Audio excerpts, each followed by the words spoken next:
প্রিয় দর্শক, আমরা এই পাশে বক্তাটি থেকে শুনে আসবো কোন দল জান্নাতি এবং কোন দলটি জান্নাতের মধ্যে প্রবেশ করবে।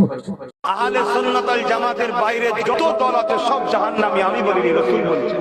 একদিন নবী সোজা একটা ডাক কাটলেন, এদিকে তিনটে ওদিকে তিনটে, বিচখানে সোজা ডাকটা বললেন রাসূল, এটা হলো জান্নাতি দল, এই দলটার নাম আহলে সুন্নাত ওয়াল জামাত। জোরে বলুন সুবহানাল্লাহ।